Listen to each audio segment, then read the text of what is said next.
আসসালামু আলাইকুম প্রিয় ফুটবল ফ্যান্স।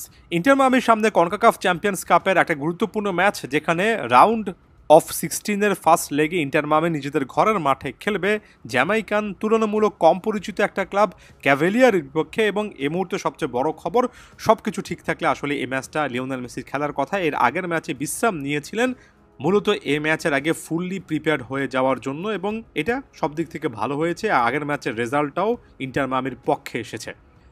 খেলার টাইমিংটা হচ্ছে আগামীকালকে, অর্থাৎ মার্চের 7 তারিখ বাংলাদেশ সময় সকাল 7টা থেকে। এবং এই দলটা সম্পর্কে আসলে খুব একটা বেশি ইনফরমেশন এই মুহূর্তে অ্যাভেলেবেল নেই। ক্যাভেলিয়ার এই দলটার এই মুহূর্তে একটা প্রমিনেন্ট ফ্যাক্টর এটাও হতে পারে যে কনকাকাফ অঞ্চলের ক্যারিবিয়ান কাপের বর্তমান চ্যাম্পিয়ন দল তারা, অর্থাৎ ক্যারিবিয়ান দ্বীপপুঞ্জের বিভিন্ন ক্লাব নিয়ে একটা টুর্নামেন্ট হয়, যেখানে তারা ট্রফিটা জয় করার মাধ্যমে এখানে কোয়ালিফাই করেছে। এবং এ মুহূর্তে বিভিন্ন প্ল্যাটফর্মে যে টাইপের প্রিভিউগুলো দেখেছি, সেখানে ক্লিয়ার কাটভাবে ইন্টার মায়ামিকে ফেভারিট বলা হচ্ছে। তবে আনকোরে একটা দল হিসেবে ইন্টার মায়ামির জন্য চ্যালেঞ্জের জায়গা অবশ্যই থাকছে। তবে লিওনেল মেসি যদি স্টার্টিং লাইনআপে থাকেন এবং ওভারঅল যদি ঠিক এর আগের হিউস্টন ডায়নামোর বিপক্ষে ম্যাচে ইন্টার মায়ামি যে ব্র্যান্ডের ফুটবল খেলেছে সেটা যদি তারা খেলতে পারে, তাহলে এমন একটা প্রতিপক্ষের বিপক্ষে আসলে ইন্টার মায়ামির জয় পাওয়া উচিত। ইন্টার মায়ামির স্টার্টিং লাইনআপে Lionel Messi, Jordi Alba, Luis Suarez এই টাইপের অভিজ্ঞ প্লেয়ার, সার্জিও বুস্কেটসের মতো মিডফিল্ডার আছেন। তাই এই জায়গাগুলো থেকে বা এই প্লেয়ারদের দিকে তাকিয়ে হলেও ইন্টার মায়ামিকে এখানে এগিয়ে রাখা আসলেই যায়। এখন আমরা এর আগের ম্যাচে হিউস্টন ডায়নামোর বিপক্ষে ওই ম্যাচটাতে চলে যাই, এবং ওই ম্যাচটা আমি কভার করিনি। অনেকেই অভিযোগ করেন যে লিওনেল মেসি না থাকলে আসলে ইন্টার মায়ামির খেলাটা সেভাবে কভার করি না। খুব একটা বেশি লুকোচুরি করবো না, লিওনেল মেসি না খেললে ইন্টার মায়ামির খেলাটা সেভাবে দেখাও কিন্তু হয় না। তবে সর্বশেষ ম্যাচে লুইস সুয়ারেস কিন্তু একটা দুর্দান্ত কাজ করেছেন। একটা গোলের পাশাপাশি হ্যাটট্রিক অ্যাসিস্ট করেছেন, অর্থাৎ 4টা গোলে কন্ট্রিবিউট করেছেন। শুধুমাত্র যে গোল করেছেন এটা নয়, গোল করিয়েছেনও, প্লে মেকিংয়ের দায়িত্বটা পালন করেছেন।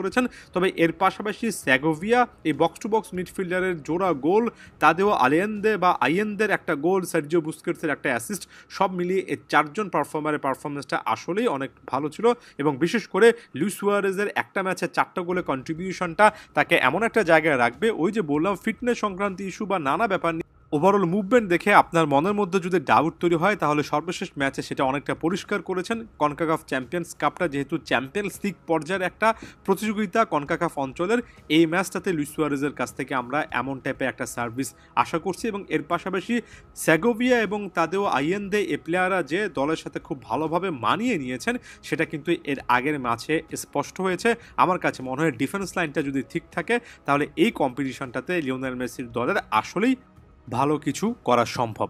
যাওয়ার আগে লিওনেল মেসি প্রসঙ্গে একটু আসছি। এর আগে হিউস্টন ডায়নামোর বিপক্ষে লিওনেল মেসিকে শেষ পর্যন্ত হাবিয়ার মাসচারানো খেলাননি, এবং হিউস্টন ডায়নামোকে রীতিমতো বিবৃতি দিয়ে এই জিনিসটা জানাতে হয়েছিল যে লিওনেল মেসি খেলছেন না, এবং অনেক ফ্যানই আশাহত হয়েছেন। এটাই লিওনেল মেসির ইম্প্যাক্টের জায়গা। হিউস্টন ডায়নামো রীতিমতো টিকিটের টাকাটা ব্যাক দেওয়ার একটা কিন্তু প্ল্যান করেছিল। তবে লিওনেল মেসির ক্ষেত্রে যে জিনিসটা আসলে অনেক বেশি করে ইম্পর্টেন্ট, এই সিজনটা কিন্তু এভাবেই যাবে। এবং লিওনেল মেসি যেহেতু পরবর্তী বিশ্বকাপ খেলার একটা টার্গেটের মধ্যে দিয়ে আছেন, একই সঙ্গে জিনিসটা ভুলে যাবেন না যে এই যে মার্চের শেষ সপ্তাহের দিকে এসে উরুগুয়ে এবং ব্রাজিলের বিপক্ষে ব্যাক টু ব্যাক খুবই ইম্পর্টেন্ট ম্যাচ আছে। জাতীয় দলকে লিওনেল মেসি প্রায়োরিটি দেবেন। তাই এভাবে ইন্টার মায়ামির জার্সিতে কিছু ম্যাচ খেলবেন এবং কিছু তুলনামূলক কম গুরুত্বপূর্ণ ম্যাচে বিশ্রাম নেবেন, এই তত্ত্বটা একেবারে সামনে চলে এসেছে।